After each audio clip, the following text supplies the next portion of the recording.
Hey everybody, I hope you're having a great Wednesday afternoon. I had a chance yesterday to drop by my local Walmart and pick up a copy of Mortal Kombat 11. Now, it's been many years since I played a Mortal Kombat game, at least for any considerable amount of time. I did pick up Mortal Kombat 10 on Xbox One just because it's available through Game Pass, but as a kid, I loved the original Mortal Kombat, even though technically my parents did not allow me to play it. Some friends had it, and I would play it at their house from time to time. And then eventually, and I'm not, thinking back on it, I'm not sure how I was able to do this, but I somehow got my hands on a copy. I saved up some money or got a copy from trading games with a friend or something like that when I was in middle school, and I peeled off the label so my parents wouldn't know that I have Mortal Kombat. So my parents, if you're watching this, apologies, but I just had to play it because it was a great game, an awesome game. And it still is, I think, one of the best fighting games that's ever been made, even though it was relatively simplistic in a lot of ways, especially when you compare it to some of its peers like Street Fighter and some other things that were out at that time. So I had a run where I used to love fighting games, especially whenever the Dreamcast was released, and that was, for me, I was in sort of late high school years at that time, but I saved my money, I got a Dreamcast, and I got Soul Calibur and Marvel vs. Capcom and those types of games, and I played them a lot, and I loved them. But as time went on, I sort of fell away from the fighting genre and just didn't spend as much time with that. I got more into first-person shooters, I got more into action RPGs, and that type of thing. And so it's been a long time since I've played a Mortal Kombat game, but there was a lot of hype surrounding the release of Mortal Kombat 11, and as I watched gameplay videos, as I watched interviews and previews, I got more excited about it, and I thought, maybe this is a good time for me to jump back into Mortal Kombat and to see what it's all about. So, despite the fact that I picked it up yesterday, which really only gives me one full day to play it, I think I can actually speak to it in a review sense, because I started playing it around 8:30 last night after we got our kids in bed, and I kept playing it and playing it and playing it, and the next thing I know it's 1:30 in the morning. So I think there's a lot of good things happening in this game. I really can't remember the last time I picked up a game and played it that consistently for that long of a period of time, with the exception maybe of Red Dead Redemption 2, which is an amazing game, of course. So I want to highlight what I think this game does really well, and maybe even address some of the controversy with the K, because it's Mortal Kombat, surrounding the Krypt and that component of the game and what that looks like. So we're going to dig into it here in just a second, but one thing I did want to note, I picked this up at Walmart. I had seen some messages going around on Twitter, or some posts going around on Twitter about it, for $49, and I'm not really sure why Walmart had it for that price, but I thought, well, if it's $49, that's better than $59, and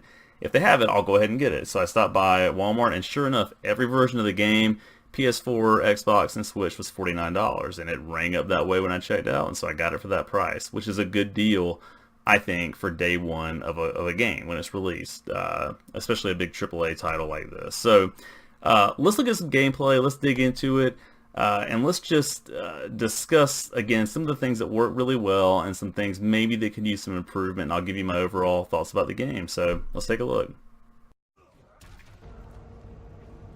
Okay, so in terms of story, Mortal Kombat is one of those series that, to be perfectly frank, I always thought just had kind of a paper-thin narrative that, served as the glue to get all these people together in an arena or in a game or in a tower, however you want to look at it, to fight, just for the purposes of what a fighting game is. And so, for that reason, I never really cared that much that the story didn't make a whole lot of sense in terms of Outworld and the Nether Realms and Earth and this sort of tournament that's supposed to decide the fate of mankind and the universe or whatever it may be. But I will say that, I mentioned earlier, I got the game yesterday and started playing it at around 8:30 p.m. and kept on going until the wee hours of the morning, 1:30, which I guess isn't the wee hours, but pretty late.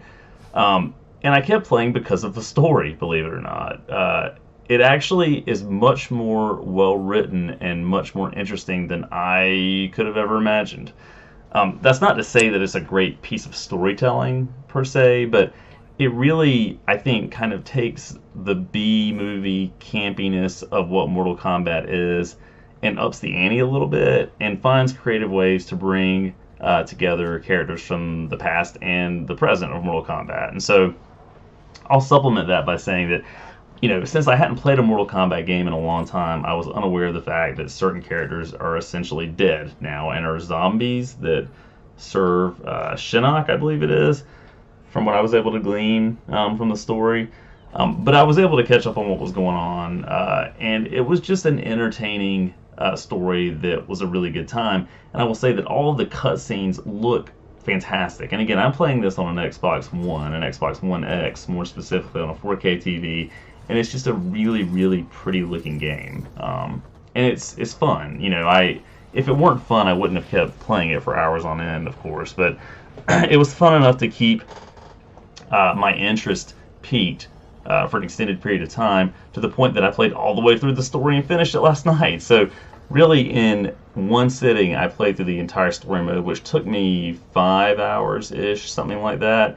Now, I will admit that I was playing it on easy. I wanted to get through the story just to see what it was all about and what it looked like, and I wanted to have a chance to kind of reacquaint myself with some of the characters and some of their movesets, and to figure all of that part of it out in terms of having the fighting mechanics down. But overall, certainly it's a very fun time. I had a great time with it. So, if you're buying it and you're not sure what the single player component looks like in terms of a story, it's actually pretty good. It's much better than I thought it would be.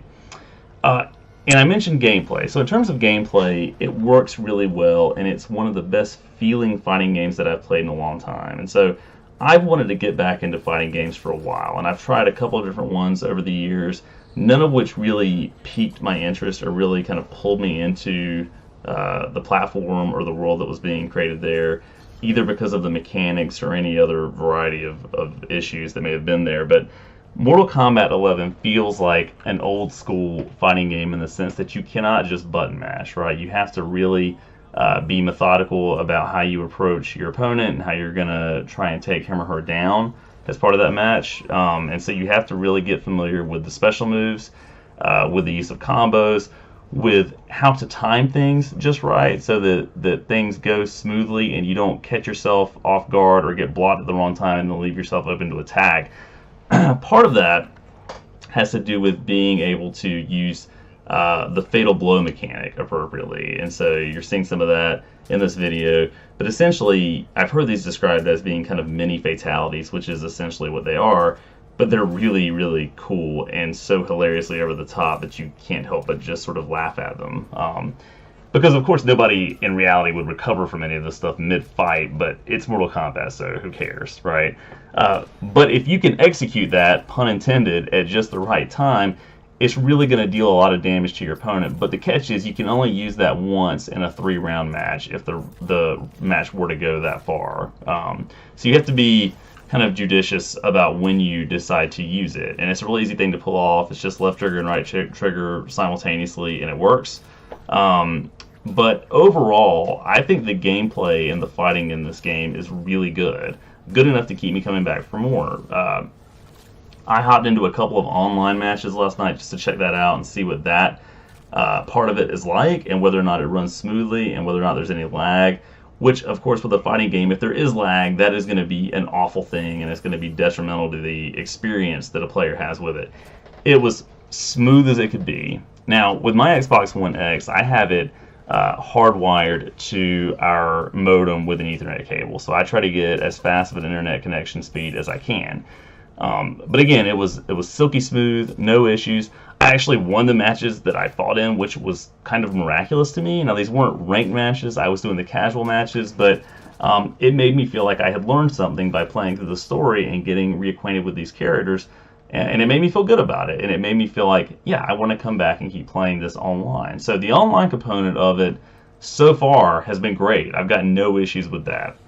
Now, the big thing that people seem to be struggling with, at least from what I've read and what I've seen from other videos people put out, has to do with the Krypt. And so if you're not familiar with that, the Krypt is sort of an unlockable component of the game where when you play matches, when you play through the story and play through the towers, which I've done one of the towers as well, I completed that to see what one of the character endings looks like, which is really cool. It's kind of a graphic novel effect they have with that. But anyway, you earn coins with a K, right? And I believe it's time crystals and hearts and maybe one other thing.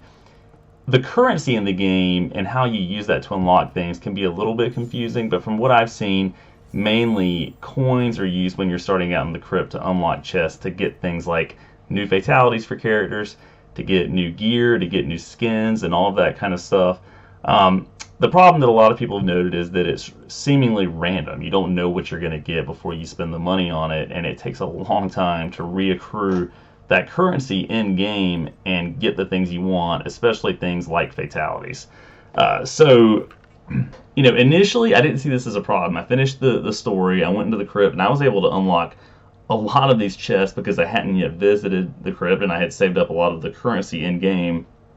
And so I kind of plowed through a ton of these chests, left the crypt when I had almost no currency left, played a few matches, played through a tower, came back, and I really had not earned that much more currency, which means there is a very grindy aspect of this. I can see it, happening as I'm playing it.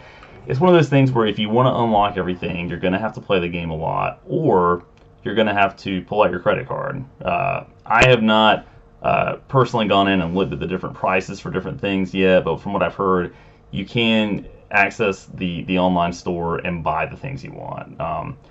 I may do that for one of the characters if that's something that I'm just not simply able to unlock as part of the crypt. But beyond that, I'm the kind of person who hates paying for things in games unless it's just something that's absolutely necessary. So I'm going to try to earn this stuff the hard way, and it's probably going to take me forever. And through the process of doing that, I may come to not enjoy the game quite as much as I did before. We'll see how that goes. But I'm going to keep playing it. For now, I'm enjoying it despite the monetization components, both real monetization and both the fake currency, the coins with a K inside the game. I'm really liking it a lot. It's way better than I thought it would be. At least for now, it makes me excited about fighting games again. Once I get some work done a little bit later today, I'm looking forward to turning on my Xbox and playing this some more. And the day after that. And it's fun to play online, which I think is what's going to make me come back. And getting the achievements that are tied to this. So there are achievements for, doing both the fatalities tied to each character, which the fatalities are insanely gory, as you would expect, and some of them are hilarious, especially the ones for Johnny Cage. But there's enough content here, again with a K, and enough kind of meat on the bones to make me feel like it's worth the price I paid for it. And again, I did get it at a $10 discount, but even if you're paying $60, I think it's totally worth it. So I highly recommend it. I think people are going to enjoy it. If you like fighting games, you'll like it. And even if you don't, and you haven't played a fighting game in a while, I think it's worth checking out. So that's it for my review of Mortal Kombat 11. Look forward to later in the week when I'm going to have a review of Avengers Endgame. Going to see that Friday at some point, so keep an eye out for that, and I'll see everyone soon.